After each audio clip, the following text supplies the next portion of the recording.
Raden Mas Tirto Adisurjo. Dia adalah penulis kelas kakap pada zamannya.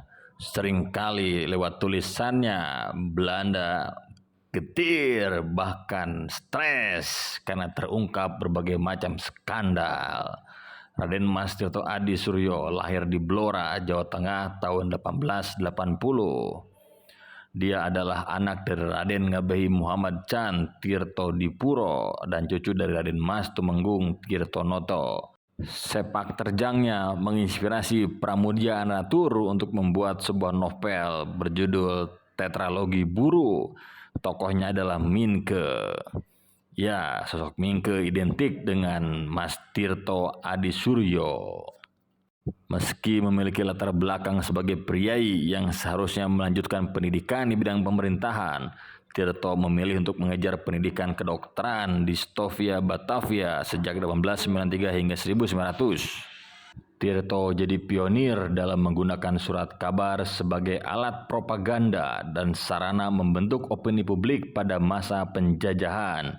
Keberaniannya dalam menulis kritik tajam terhadap pemerintahan kolonial Belanda masa itu telah membuatnya menghadapi konsekuensi berat, termasuk penangkapan dan pengasingan dari Pulau Jawa.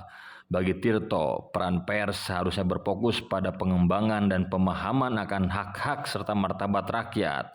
Oleh itu, dia sangat aktif dalam mengelola berbagai media massa, baik sebagai penulis maupun pemimpin redaksi, termasuk Pemberita Betawi, Sunda Berita, Medan Priai, Suluh Keadilan, Putri Hindia, Sarotomo, Suara BOW, Suara Spur, dan Tram, serta Suara Aurna.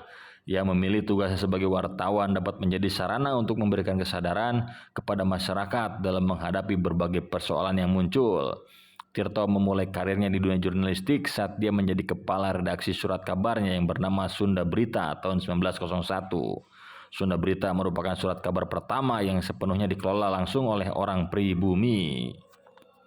Menjelang tahun 1918, surat kabar The Lokomotif memuat berita Lelayu, sebuah kuburan di Mangadua, Batavia yang sedikit pun tak berbeda dari kuburan-kuburan lain di sekitarnya, adalah tempat istirahat terakhir pekerja dan jurnalis ini. Harian-harian pribumi tiada menyinggung lagi tentangnya, dan sampailah kemudian ke telinga bahwa orang yang membisu tentangnya dikarenakan hormat yang mendalam kepadanya lantaran tahun-tahun terakhirnya yang memilukan. Tirto Adi telah menjadi korban kerja kerasnya sendiri. Dalam 7-8 tahun terakhir telah sepenuhnya rusak ingatan dan takut orang. Ya, tanggal 7 Desember 1918, Tirto Adisurjo meninggal dunia. Dia mangkat dalam usia yang masih muda, 38 tahun. Dikutip dari tulisan M. Rodi As'ad yang terhimpun dalam buku 7 Bapak Bangsa, Suntingan Iswara N. Raditya, Tirto wafat di pangkuan Raden Gunawan.